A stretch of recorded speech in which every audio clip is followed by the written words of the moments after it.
امروز فدراسیون فوتبال تاجیکستان اجرا کننده وظیفه سرمربی دسته منتخب فوتبال تاجیکستان مبین ارگاشف را همراه یاورانش به استعفا فرستاد. این تصمیم فدراسیون فوتبال در میان مخلصان فوتبال و همچنین کارشناسان ساحه ورزش واکنش‌های گوناگونی را به بار آورد. حالا در این مورد صحبت داریم با شارح ورزش رادیوی آزادی استاد نرزالله لطیف. استاد فکر میکنید همین تصمیم آخری فدراسیون فوتبال با باخت دسته منتخب در دو بازی اخیر ربط دارد؟ در ورزش همین است.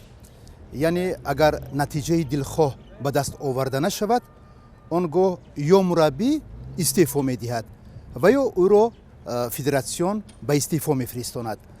و چون که معلوم است دسته منتخب فوتبال تاجیکستان در سبقت انتخابی قهرمانی جهان 2018 و جام آسیا 2019 به خصوص در دو بازی اخیر با منتخب استرالیا با حساب 0-7 شکست خورد و همچنین از تیم قرقیزستان در میدان خود با حساب 0-1 مغلوب گشت و پای این مغلوبیت ها باعث شد که فدراسیون فوتبال تاجیکستان چنین تصمیم بگیرد و دسته منتخب تاجیکستان در بین 5 دسته مقام چهارم را اشغال کرد و از حق شرکت در دور بعدی مسابقات قهرمانی جهان 2018 بی‌نصیب ماند و همچنین برای شرکت در سبقت گروهی جام آسیا 2019 باید در دو بازی پلی آف که روزهای 2 و 7 ایون سال جاری برگزار می شوند شرکت ورزد.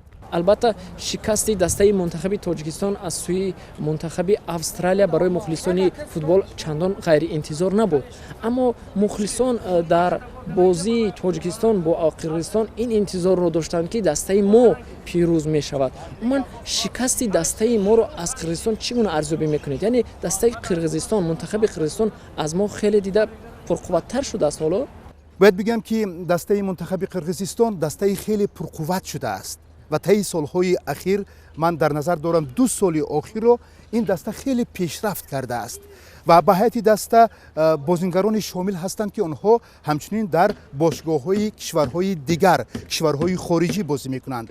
همچنین باز در هیئت این دسته شهروندان دیگر کشورها که آنها در مسابقات قهرمانی قرقیزستان امروز هنرنمایی میکنند و شهروندی این کشور را قبول کردند بازی داشتند. و از این جهت دسته منتخب قرقیزستان رو ما نمیگوییم که این دسته سست است، برعکس نسبت دسته تاجیکستان خیلی پیش رفته است و باید گفت که این بازی 12 هر دو دسته در مورد صاحب استقلال گشتن هر دو کشور است و 7 بار بازیگران تاجیک غالب آمدند، 3 بازی به نفع قرقیزها انجام یافته است و تنها 2 بازی مساوی گشته است و بازی امسال همچنین بازی اولی آن سال گذشته در قرقیزستان با حساب مساوی 2-2 به انجام رسیده بود و البته مخلصان خیلی باور داشتند که در میدان خود دسته تاجیکستان خوب بازی میکند، ولی ما ندیدیم که آنها بر چنین حریف خود پیروز شوند و این البته باعث نگرانی هم متخصصان هم مخلصان فوتبال تاجیک گردید. استاد ببینید سالهای اخیر فدراسیون فوتبال تاجیکستان برای رشد فوتبال مبلغ‌های زیاد را جدا می‌کند، اما ما هنوز هم نتیجه دلخواه را در فوتبال نمی‌بینیم، مشاهده نمی‌کنیم. فکر می‌کنید مشکل در کجا است؟ در انتخاب کادرها و یا حالا هم در کم بودن مبلغ گذاری است؟ من مشکل رو در چی می‌بینید؟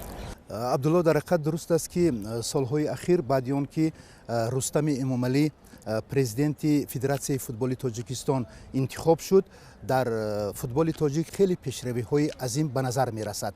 این به خصوص در فوتبال کودکان و نورسان و مبلغ زیاد هم صرف می‌شود، ولی فوتبال کسبی حرفه‌ای نه تنها مبلغ را طلب می‌کند، فرصت رو طلب می‌کند و اینجا انتخاب کادرها رو طلب می‌کند، از مربی، از بازیگران شروع و همچنین برگزاری چمپیونات یا خود مسابقات قهرمانی تاجیکستان در سطح بلند نیست، زیرا اصلا 2-3 دسته هستند که آنها با همدیگر رقابت پذیرند، ولی شماره دسته ها، تعداد دسته ها باید زیاد باشد، اقلا 6-7 دسته باشند که با همدیگر رقابت کنند. وقتی که مسابقات قهرمانی تاجیکستان در سطح بلند برگزار نمی شود، از آنجا انتخاب بازیگران نیز خیلی مشکل است و امروز بازیگران футболбозони тоҷик онҳо харидор надоранд гӯем хато намекунем, барои он ки солиёни пешро агар мо ба ҳисоб бигирем аъзои дастаи мунтахаби тоҷикистон қариб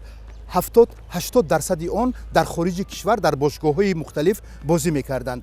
вале ҳоло бошад мо мебинем ки танҳо як Фарҳод Восиев ҳимоятгар дар бошгоҳи Русия бозӣ мекунад ва бибинед ки дастаҳое ки пешрафт мекунанд ҳамон Австралия, ҳамон Қирғизистоне ки мо мегӯем, бозингарони онҳо аслан 80% он бозингарон легионерҳо мебошанд.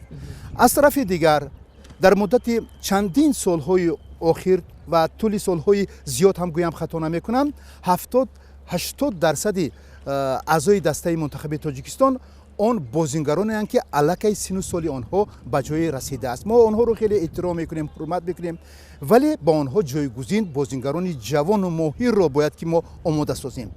ҷиҳати дигар ин интихоби мураббиён аст. умуман тез-тез иваз кардани сармураббӣ низ ин ба манфиати кор нест ва ба ӯ имкон додан дар кор аст ки дар як сикл, дар як муддат дастаро аз ин мусобиқоти қаҳрамонӣ то мусобиқоти қаҳрамонии дигар бибарад. ташаккур барои суҳбат. саломат бошед, саломат бошед.